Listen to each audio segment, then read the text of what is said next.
Assalamualaikum warahmatullahi taala wabarakatuh. Syederul Mandum.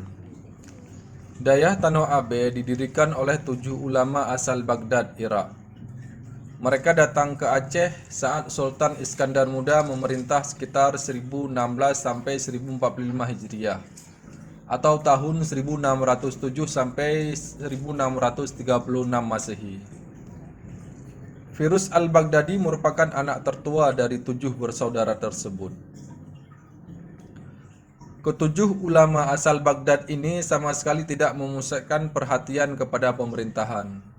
Mereka lebih menyorot bidang pendidikan dengan membangun pusat-pusat pendidikan Islam yang disebut zawiyah. Penyebutan nama zawiyah ini kemudian hari berubah menjadi dayah dalam lidah Aceh. Setelah Firuz al-Baghdadi meninggal, Dayah Tanoh Abe kemudian dipimpin oleh Syekh Nayan Firuzi al-Baghdadi. Sebelum puncak pimpinan diberikan kepadanya, Nayan terlebih dahulu dikirim untuk melanjutkan pendidikan ke Dayah Lepe di Penayung. Dayah ini merupakan salah satu dayah tertua dalam kerajaan Aceh Darussalam yang masa itu dipimpin oleh Syekh Daud Ar-Rumi atau juga disebut Baba Daud. Dia merupakan salah satu ulama yang berasal dari kerajaan Turki Utsmani. Setelah kemerdekaan, banyak kitab-kitab yang ada di perpustakaan Dayah Tanoh Abe dihibahkan ke Dayah Bitai. Ada juga sebagian kitab yang dititipkan di Pusat Dokumentasi dan Informasi Aceh, PDIA.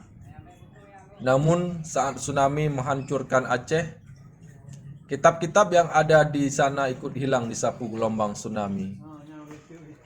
Selain itu, ada pula kitab-kitab yang dikuburkan oleh pemimpin Dayah Tanoh Abe karena takut akan membuat masyarakat awam menjadi murtad. Pasalnya isi-isi ilmu dalam kitab ini sangat tinggi dan tidak bisa dipahami oleh manusia biasa. Saat ini Dayah Tanoh Abe dan perpustakaannya masih berdiri tegak di Lembah Kurung Aceh. Di sana masih banyak terdapat manuskrip-manuskrip kuno yang sekedar menjadi koleksi perpustakaan. Hanya beberapa kitab saja yang diperbolehkan dilihat dan dibaca oleh masyarakat umum di bawah pengawasan penerus keluarga Al-Fairuzi. Selebihnya tersimpan rapat di dalam perpustakaan yang juga digunakan sebagai tempat pengajian Dayah Tanoh Abe. Assalamualaikum warahmatullahi wabarakatuh.